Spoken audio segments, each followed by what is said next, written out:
What's cracking, Jack? It's Sunday, January 11th, and you are in the jungle. 10 games on tap in the association. I've got them all for you right here, right now. Greetings, everybody. Welcome back to The Hustle. And if you're joining us for the first time, welcome to the jungle. Man, there is a lot to get to. Brothers and sisters, misses and misters, so much sports and sports betting action available to us today. Of course, we're talking about the NFL playoffs, 3 big games, and we're talking about 10 games in the association. I've got 3 links for you in the comment section, man. First link is to my video for the NFL games today, predictions in all 3. Second link to my $5 favorite NBA play of the day. And the third link is to become a Jungle member. I'm so excited, man. Let's just get to it. Jungle member plays went 4-1 yesterday. We hit the Clippers plus 6.5. We hit the Cavaliers minus 3.5. We hit on Sam Merrill over 10.5 points. He had 20. That was our $5 favorite play of the day. And in the NFL, we hit on Blake Corum over 9.5 rushing attempts. We missed on the Celtics money line. Today's journey begins in Orlando. New Orleans plus 6.5, taking on the Magic over under 233.5. The Pelicans are on a rough stretch, man. 1-9 straight up in their last 10 and 2-8 against the number in that time. The Pelicans are also 3-4 straight up on the road this season, and Orlando was 12-6 straight up at home.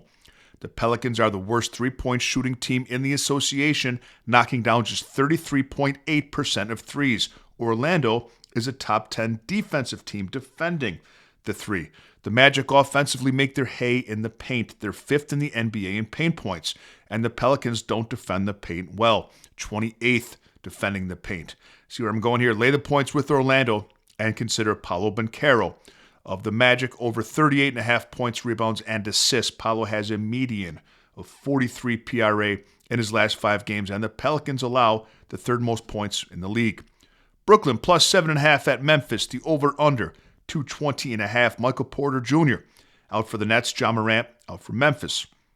Now, this is not my favorite game on the board, but my play would be the Nets with the points. Brooklyn tends to play low-scoring games, and they're a top 10 defense. Memphis has struggled traditionally over the last couple years against top 10 defenses, just 9-22 against the spread their last 31 games against top 10 scoring Ds. So Nets plus 7.5 would be my recommendation, and I would consider Yager Domin over 13.5 points for plus money. His volume has increased, and yes, that's how you pronounce his name, even though it's spelled Igor. His volume has increased significantly over the last 10 games. He's over this in 7 of those 10 with a median of 17 points a game. And with Michael Porter Jr. out of the lineup, the 3-point game will fall more on his shoulders. Sixers minus 4.5 at Toronto. The over-under is 222.5. Brandon Ingram, Scotty Barnes, questionable for the Raptors. Joel Embiid, questionable for Philadelphia. These 2 teams are playing back-to-back games in Toronto today, Sunday, and Monday. So Embiid will sit out one of these games. It's just not certain which one. Philadelphia has been getting it together. Paul George is scoring, and Embiid starting to resemble his old self. And I would think that he plays today instead of tomorrow. And the reason is that Philadelphia didn't play yesterday, and they're off Tuesday. So he's rested today, and if he sits tomorrow, he'll have 2 days of recovery before their big game on Wednesday against the Cavs. Kelly Oubre Jr. also back for the Sixers. I'd like them to cover the spread here.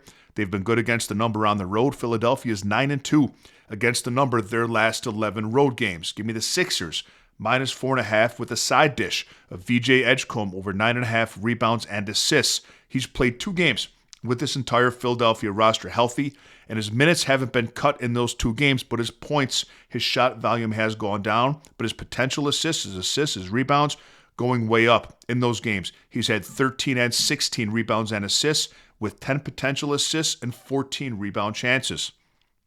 Knicks minus 4.5 in Portland, taking on the Blazers over under 230.5. The Blazers, don't look now, man. Break up the Blazers. They've won 5 straight games, including 2 over the Rockets and 1 over the Spurs. They've been home since January 4th. They haven't had to go anywhere. And the Knicks have not been trustworthy on the road this season. New York just 7-10 straight up away from Madison Square Garden. I like Portland with the points, and if you have to consider, Denny Avdia of Portland over 40.5 points, rebounds, assists. He's been on fire over this in 15 of his last 20 games and has a median of 49 over his last 5. Miami plus 13.5 at OKC. Over under 233.5. This line is inflated.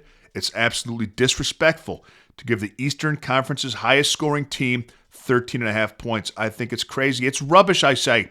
Miami scores 120 points a game, one less than the Thunder do. Take the points with the Heat. This line is inflated because Miami's coming off a bad loss to the Pacers and SGA's returning for the Thunder. Also consider Jaime Jaquez of Miami over 19.5 points, rebounds, and assists. He's over this in 75% of games this season with a median of 26 PRA over his last 10. Spurs plus 2.5, good game at Minnesota. The over-under is 234.5. Both teams on the second day of a back-to-back. I'd rather have Minnesota at home, guys, where they're 14-6 coming off of a loss, than I would San Antonio on the road coming off of a come-from-behind emotional win over Boston. It's a handicapping situational spot. The Wolves also a very physical team, and those other teams that the Spurs struggle with. Minnesota minus 2.5 is my play in this game, and Anthony Edwards, I think, steps up here. I like him over 28.5 points. He had 32, their only other meeting this season. Milwaukee minus 2.5 at Denver, the jokerless Nuggets. Over under 221.5. Milwaukee's won 5 of their last 7 straight up since Giannis has come back, and I really like the starting lineup they're putting out there. Michael Porter Jr., Ryan Rollins, AJ Green, Giannis, and Miles Turner. Denver continues to struggle scoring points without the Joker, and Murray is questionable in this game as well as Mr. Dr. Spencer Jones. I would lay the 2.5 with the Bucks, and I would consider Kevin Porter Jr. of Milwaukee over 29.5 points, rebounds, assists. If you're not familiar with him yet, get familiar. Kid's good. 2 double-doubles in his last 4 games, and he's been over this line of 29.5 PRA in 63% of games this season.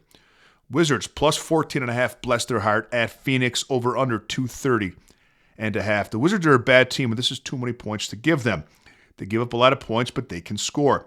And this is a Suns team that, although they're very good, they don't win by big margins often. Phoenix has covered this number of 14.5, just 20% of games this season, where the Wizards have covered their end of it in 56% of games. I take the points with Washington, and I consider Keyshawn George of the Wizards over 21.5 points, rebounds, and assists. He's over this in 7 of his last 10 games with a median of 25 per. Atlanta plus 6.5 at Golden State. The debut of C.J. McCollum with the Hawks. Over under 235.5. Remember that one time when Trae Young wanted a trade? He requested a trade. They sent him to Washington. I said it. All right, Trae, here you go. I like the over in this game. 5 of the Warriors and 5 of the Hawks' last 10 games have gone over this number. And the over has hit in 11 of the Hawks' last 16 road games. Both teams are pretty healthy. All of their scorers are available. I'd play the over 235.5, and I'd consider Jalen Johnson of the Hawks over 41.5 PRA. He's over this line in 13 of his last 20 games with a median of 44. And the last game on the docket today, Houston minus 13.5 at Sacramento, over under 222.5. I like the Rockets in this game. The Kings stink, but the Rockets have not been good on the road with big spreads. So the best way to attack this, we're not going to lay all the points. We're going to look at the Rockets team total, and we're going to take over 118.5. This is what they average, the Rockets, and Sacramento allows 122.1 per game. These two teams played in Sacramento just December 21st, and Houston scored 124. Take the Rockets team total over 118.5 and consider Amen Thompson over 27.5 points plus rebounds. Have a great day, Jungle Nation. Put your favorite plays in the comment section, and I'll see you next time with a little more money in your pocket.